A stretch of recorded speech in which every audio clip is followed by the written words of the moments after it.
Sabay-sabay natin alamin ang mga kaganapan na nangyayari sa ating bansa.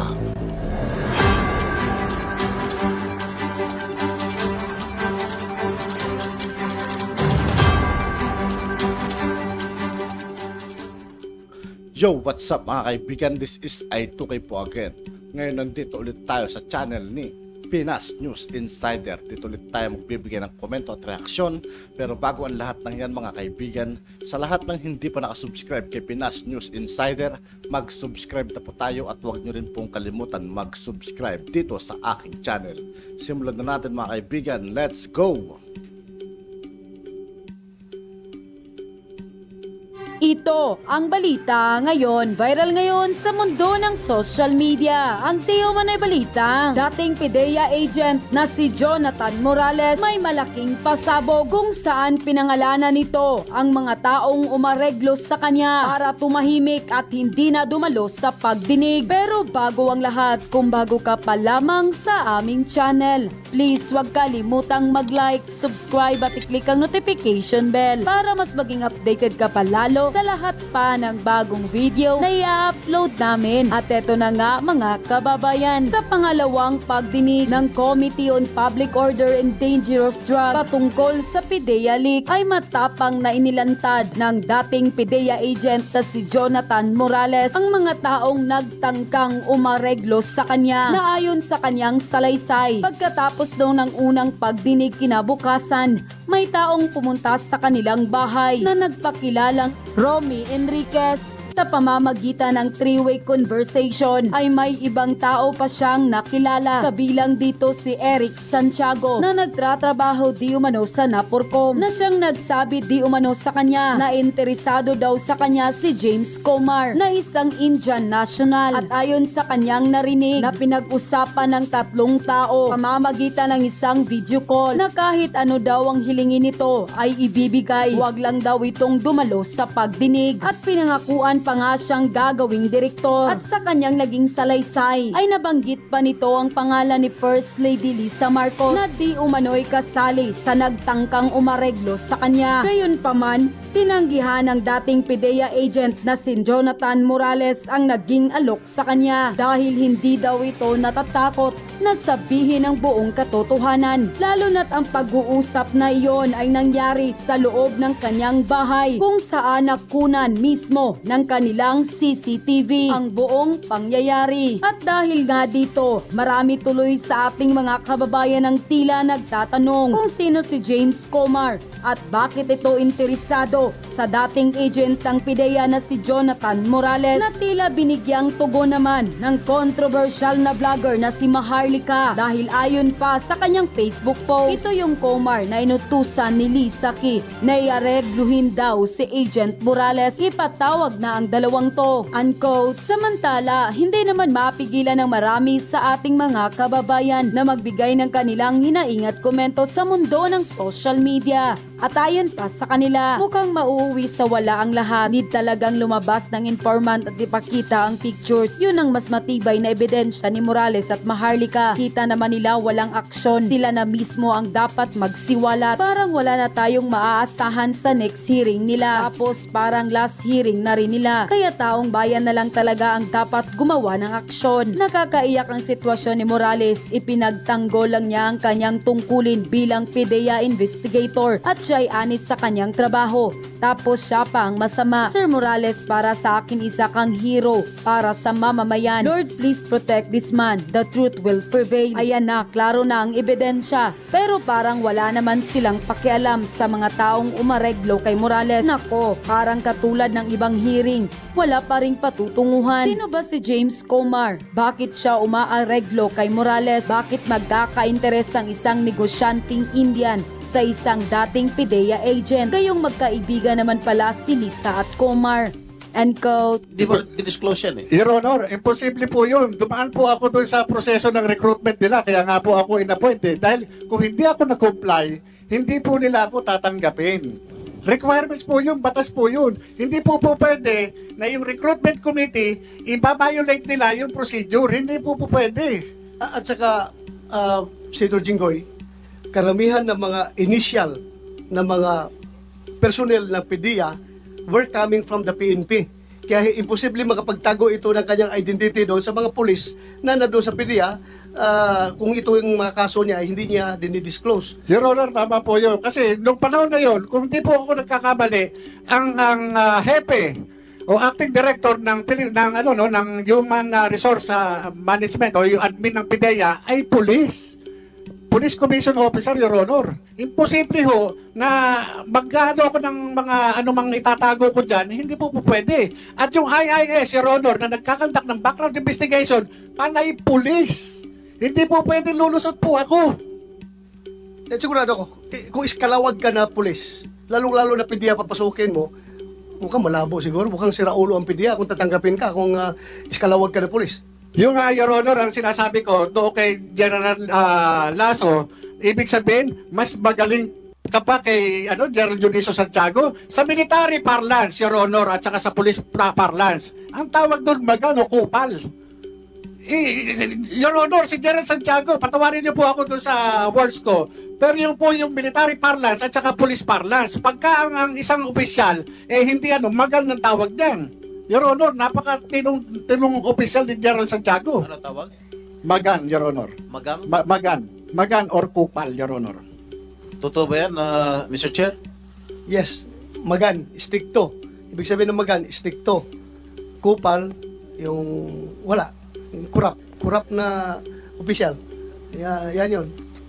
Yes. Your Honor, after noong 30 April, Your Honor, may nagpunta sa akin sa bahay. Ito po ay inaayos ako. Allegedly, by the camp of a certain James Kumar and Lisa Marcos through a common friend named Eric Santiago alias Picoy. Ang pagkakaalam ko po dito, taga-Napolcom po ito. At ang kapatid po nito, isang PDEA Drug Enforcement Officer.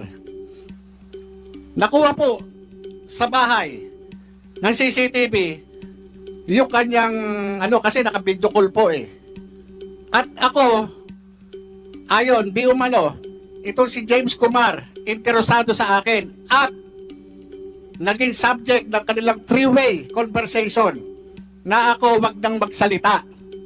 Ngayon, nagkaroon pa ng mga series of communication.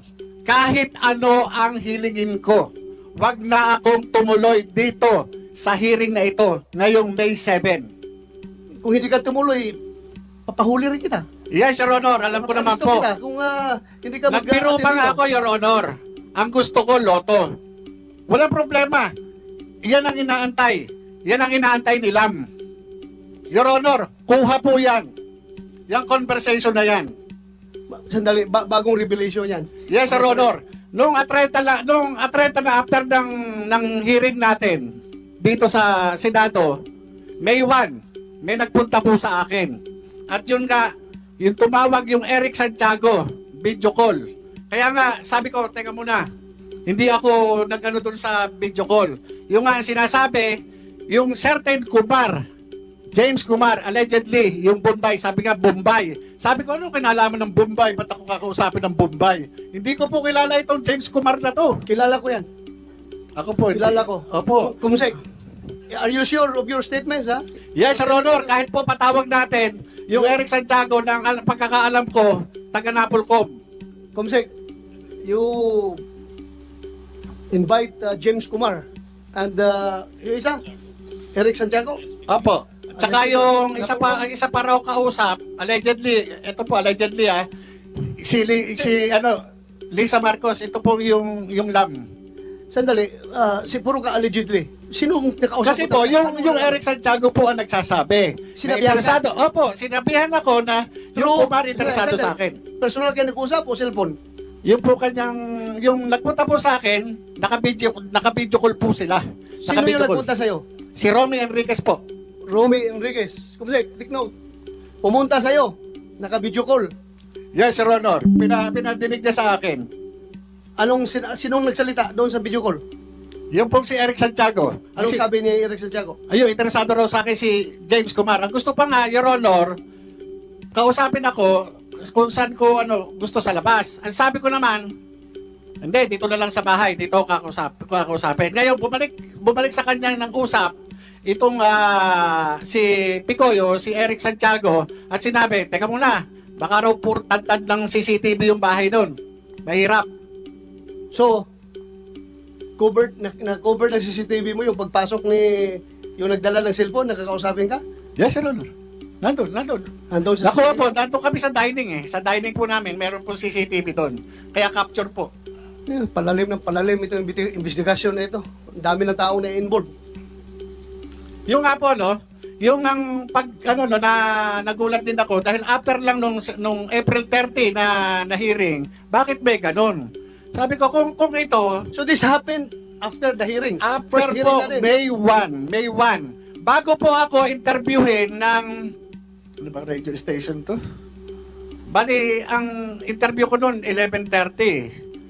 So dumating ito, mga 10, past 10, o 10:25 o 10:30. Ganun po eh. So therefore, nakausap mo si James Kumar. Hindi po, yun lang yung nagsasabi na ang interesado sa akin, yung James Kumar, at ito yung ako yung naging pag-uusap nila nung nag-uusap sila na three-way. Sino yung three-way? Nag-usap ng three-way? James Kumar, tapos yung isa pa na yung parang Lisa na yun po yung So anong pinarating sa'yo? Yung nga po, wag na magsalita. Para wag na siya magsalita. Kasi ang mangyayari dyan, papatayin yan. Kaya padre, sabi nga gano'n nung kaibigan ko, hindi natin maano kung anong decision niya. Kasi yan, nagulat din. Nagulat siya doon sa nangyari. Lumabas yung yung trabaho na yan eh. Yun yung pero wala akong papapangako sa'yo. Hindi, sabi pa nga gano'n, magiging director ka. Sabi pa na sa kanyang gano'n. Director ng Director siguro sa gobyerno, Your Honor. Sino magiging director? Ikaw? Yung kausap, yung nagpunta sa amin. Yung kausap Kasi, sabi niya, Sino ikaw yun? naman, yung Romy Enriquez, si Ronald. Romy Enriquez. Ngayon, ikaw naman ang handler dyan eh. Hindi. Sabi niya, hindi ako handler niyan. Yan, may sariling isip yan. Inaano nga niya, eto. Kaya niya, sabi pa nga niya, sinabihan ko yan, padre. Sinabihan ko yan to si Kuya Jonathan. Na wag nang kasi nag-uumpugan yung Duterte at saka Marcos. Baka madamay siya. Sinabihan ko yan. Yan po yung word ni Romy Enriquez doon sa CCTV. Sinabihan ko yan. Ngayon, yung si Picoy o si Eric Santiago, napaka-insisting niya. Na hindi, sabi niya, natin na kaya, tulungan natin yan. Kasi wala, papatayin yan. Tingnan nyo, Your Honor, yung posisyon Sinong ko papatayin? ako daw. Ang nagsabi si Yung Picoy, yung Eric Santiago, Your Honor, ang alam ko, taga Napolcom yun eh. Comsec. Invite Eric Santiago na Pulcom. Bakit ka naman papatayin? Ay, hindi ko po alam dahil po dito siguro. Kasi sa akin lang po, trabaho lang eh.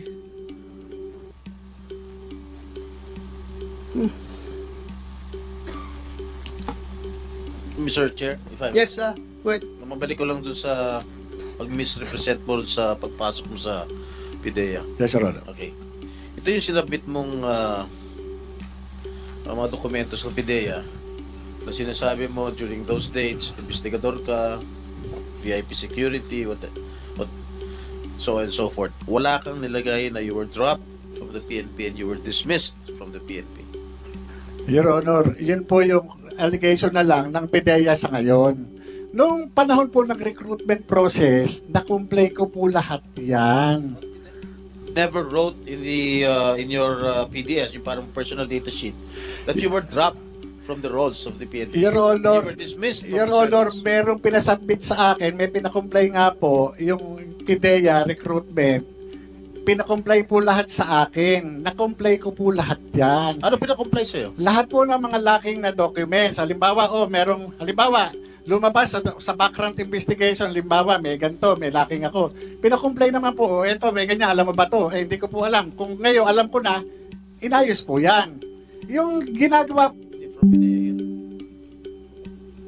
May Yes, Your Honor. I'd like to request that you submit before the committee the PDS and other documents of We have a copy of the gentleman PDS, Your Honor. In fact, in the last hearing, when he was hired. Meron na? We have a copy of the PDS now, Your Honor. Can we have a copy? In fact, this was discussed, this was shown. A part of it was shown in the last hearing. During the last hearing? Yes, sir. We have a slide for that, Your Honor. Oh, The because I was portion not that you're present questioning. and I was not able to follow the proceedings last hearing. But at any rate, bilang isang dating ahente, Ginoong Morales, Yes, Your Honor. sa pag-conduct ba ng casing at surveillance o anumang anti-illegal drug operation, kanino ko ba dapat magpaalam? Usually, Your Honor, sa opisina, normal naman yan eh.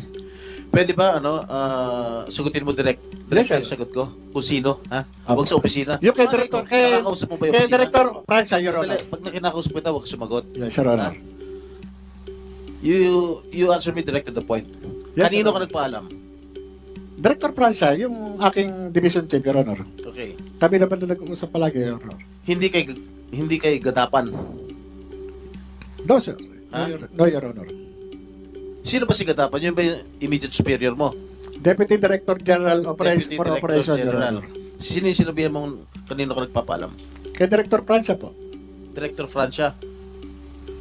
Okay. Tama ba yun?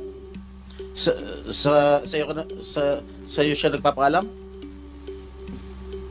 Yun po, Your Honor, good morning po. Yun po ang dapat, Your Honor. Dapat gagawin po niya bilang ako po yung kanyang hepe. So nagpapaalam siya sa'yo pag meron siyang iko-conduct ng mga casing o surveillance o namang anti-illegal operation, drug operation. Papaalam siya? Matagal na po yun, Your Honor. Pero meron siyang mga bagay na pinapaalam. Ano yung mga bagay na pinapaalam niya? Halimbawa po, Your Honor, meron siyang informante at gusto niyang i-validate yung information na binibigay ng informante, dapat po siya magpaalam sa akin. Para po ipapaalam namin sa aming direktor. Si gadapan? Hindi pa po siya, sir, Your Honor. Yung may director pa po yung Intelligence and Investigation Service bago po pumunta kay ASEC Gadapan. Alright. Gaano siya kadalas magpaalam sa'yo? Your Honor, pagpasensyahan niyo na po, hindi ko na po maalala dahil po matagal na po eh. Are you still connected with the PDEA Yes, Your Honor. as we speak? Yes, Your Honor. Alright. Ano sa pagkakilala mo rito sa kay Ginoong Morales? Noon pong makakasama kami niyan, isa po siyang magaling na investigador. Hmm. Kaso nga lang po, noon lang pong last hearing, doon ko lang po nalaman na yung kanyang PDS ay meron pala siyang hindi na-disclose. At medyo dati po sampalataya ako sa kanya pero ngayon hindi na eh. Kasi po madami po siyang sinasabi na ina-assume lang niya. Nag-a-assume siya. Sa paniniwala niya, yun ang totoo pero hindi naman. Ganun po pagkakakilala sa So kanya. para sa'yo, sira na yung kanyang kredibilidad. Tama po ba? Yes, Your Honor. Katulad po ng itong nagiging subject po ng inquiry na ito. Dapat po pinaalam niya po yun sa akin. At dapat naman, ako ay ipapaalam ko sa direktor namin. Tapos yung direktor namin ang dapat kakausap kay ASEC Gadapan. Ganun po dapat eh. Tapos si ASEC Gadapan, dapat siya naman po ang makikipag-usap sa aming Director General. Ganun po yung chain of command na dapat sundin. Sandali, paano na-disapprove ni Gadapan yung operations kung hindi dumaan sa'yo? Yun na nga po, Your Honor, hindi po dumaan sa akin at saka Morales, sa aming direktor. paano na-disapprove ni Gadapan yung operations mo kung hindi dumaan sa kanya? Your Honor, ako ay naiintindihan ko yung pinanggagalingan ni Director Francia. Dahil kung magsasabi siya ng totoo, yung mga nganib yung kanyang posisyon. Your Honor, ganito, no? Hindi po pwede na hindi alam ni Director Francia yung trabaho namin. Kasi siya yung direktang boss ko. Ngayon, yung kay ASEC Gadapan, nalaman ko yan na talagang pinahol talaga dahil sa kanya mismo, siya mismo. Ngayon, itong si Director Francia, Siya mismo. Sino siya mismo? si ASEC Gadapan. Ito si Director Francia, Your Honor, kung mapabalikan po natin noong nakarang hearing, sinasabi niya, hindi kami nagkausap sa telepono sa pamamagitan itong si Dave Curioso. Ang sabi ko pa nga sa kanya, nung magpadala ako ng sulat kay kay DG Lasso, no, ang sabi pa nga, ni Tata Abe, I am referring to Director Francia. Sana hindi ka nalang nagpadala ng sulat kasi hindi naman pinansin ni DG. Kaya, Anyway, I will, may separate question na ako dyan in relation to your conversation, Morales, Curioso, and Pancia. Later, I will ask you later about that. Can we continue, Senator Jinggoy? Ikaw? Ikaw, kung Sige. meron pa akong mga questions dito. Thank you, Tapos ka na. Mr. Chair, if I may proceed. I'm sorry I was not able to follow the proceedings last hearing. No? But at any rate,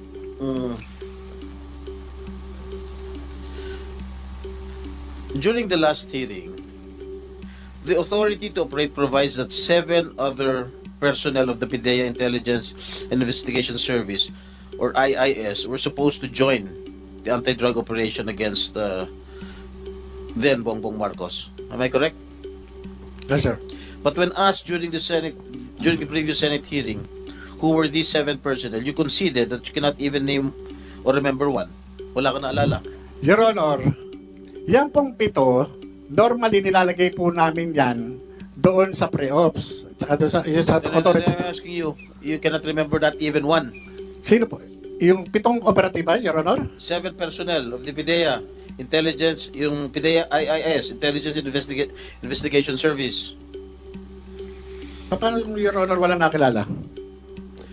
Last hearing daw, the authority to operate provides that, may nagtanong sa'yo, hindi ko alam kung sino, the authority to operate provides that 7 other personnel of the PIDEA Intelligence and Investigation Service, or yung tinatawag na IIS, were supposed to join the anti-drug operation against Bongbong Marcos, aka Bonget. Correct? Am I correct? Your Honor, wala akong natatandaan na ano, no? At may nagtanong pa sa inyo during the last Yeah. may nagtanong pa sa inyo during the last hearing kung sino yung mga 7 personnel ng PIDEA na yun. Wala kang naalala ni isa. Last hearing, Your Honor, wala akong nagtanong sa akin na tungkol po doon sa 7 ano, no? 7 operatiba sige, po. ako magtatanong sa iyo. Sino itong 7 personnel na ito ng PIDEA? IIS. Nandyan po, Your Honor? Na Senator Jinggoy, maybe you're referring to yung 7 na nag-execute ng affidavit na hindi nangyari yung operations na ginawa nila? Because that was not, I presided that hearing at hindi ko narinig yung sinabi niya na 7 na kasama niya sa operation. Meron ka ba binanggit na... Wala, Your Honor, eh. Wala akong natatandaan na nagtanong kayo na sino-sino yung elements. Ang nandyan lang, yung ano, no, kung ano lang po yung entries na naandyan. Okay. You were also saying that when you got dismissed or separated from PIDEA, you left the alleged authority to operate in the pre-operation report at the IIS. Tama ba? Yes, Your Honor, nandun sa opisina. Do you have any proof that you did have the said documents to IIS? Wala. Informal lahat po sa yung ginagawa namin, Your Honor. At nung umalis kami sa doon, nung na-transfer kami, hindi na kami nakabalik, Your Honor, doon sa opisina na yun. Ultimo nga po, yung case folder ko na lang. Paano, educate me, paano nabanggit ang pangalan ni Presidente, pangalan ni Marcel Soriano, at iba't iba pang personal? Your Honor, ito yung confidential informant na nakunan ko ng statement. At ito, Who is this confidential informant? hindi ko po maalala, Your Honor. Anak ng Sa tagal. patola. Sa tagal po, Your Honor. Alam mo, ikaw Morales, nagbabanggit ka ng pangalan ng mga personalidad, ultimo pangalan ng presidente, ultimo pangalan ng mga iba't ibang sikat na artista na wala ka na may ebidensya. Your Honor. Sinasabi galing sa Your informant. Honor, Sandali yung- lang. Can you just let me Yes, finish? Your Honor. Ang sinasabi mo, galing sa informant. Ngayon, ang sinasagot mo sa akin, hindi mo natatandaan kung sino informant mo? Ha? Am I correct? Hindi mo natatandaan? Your Honor. Naninira ka lang ng tao eh. Your Honor, pagpaumanhin niyo po, ako po bilang investigador, kumuha lang po ako ng salaysay. Ang confidential informant po, yung nag-declare. Yung pong lahat ng kanyang testimonya, nireduce ko po yun doon sa kanyang sworn statement. Ang aking motivation para kunan siya ng salaysay ay dahil doon sa dala niyang litrato, 5 pirasong litrato. Na yung litrato na yon, na pinrint, magmula doon sa kanyang cellphone, pinakita, Your Honor, yun. Pinakita yun. Yang mga, ano na yan, yung mga tao na naandyan, siya po mismo ang nag-declare. Kahit kilala ko, o nakikilala ko yung tao na naandon sa picture, tinanong ko po sa kanya. Kahit kung ano yung ginagawa doon, tinanong ko po sa kanya. Hindi ko po siya pinangungunahan. Your Honor, sa dami ng mga nahawakan kong kaso sa PIDEA, hindi po kara-kara, kagaya nga sabi ko po sa inyo, yung mga dokumento, kinakailangan ko makita para maging specific po ako. Mayroon akong ibang naaalala, pero pagpaumanhin po ninyo, hindi po lahat o kabuuan maaalala ko. Pero imposible na hindi ko po matandaan, Your Honor. Ito po yung, siya po ang nagsabi doon. Bigyan mo ako dokumento na Your Honor, nandun nga po sa PIDEA. O, nasaan? Doon po naiwan yun. Hindi naman po ako nag-uuwi. O, Pidea, meron pa pangalan si Marcel Soriano dyan tsaka si Presidente Marcos. Your Honor, in the pre-operations report, there is no such name. But there's a hidden phrase there. No mention of the name Bongbong Marcos There is the name of Bongbong Marcos alias Bonget, Your Honor. na involved. No, I mean in the pre-operations. I'm referring to the pre-operations report, Your Honor. But the drug list. There is no name of the See? president, Your Honor. Marcel Soriano.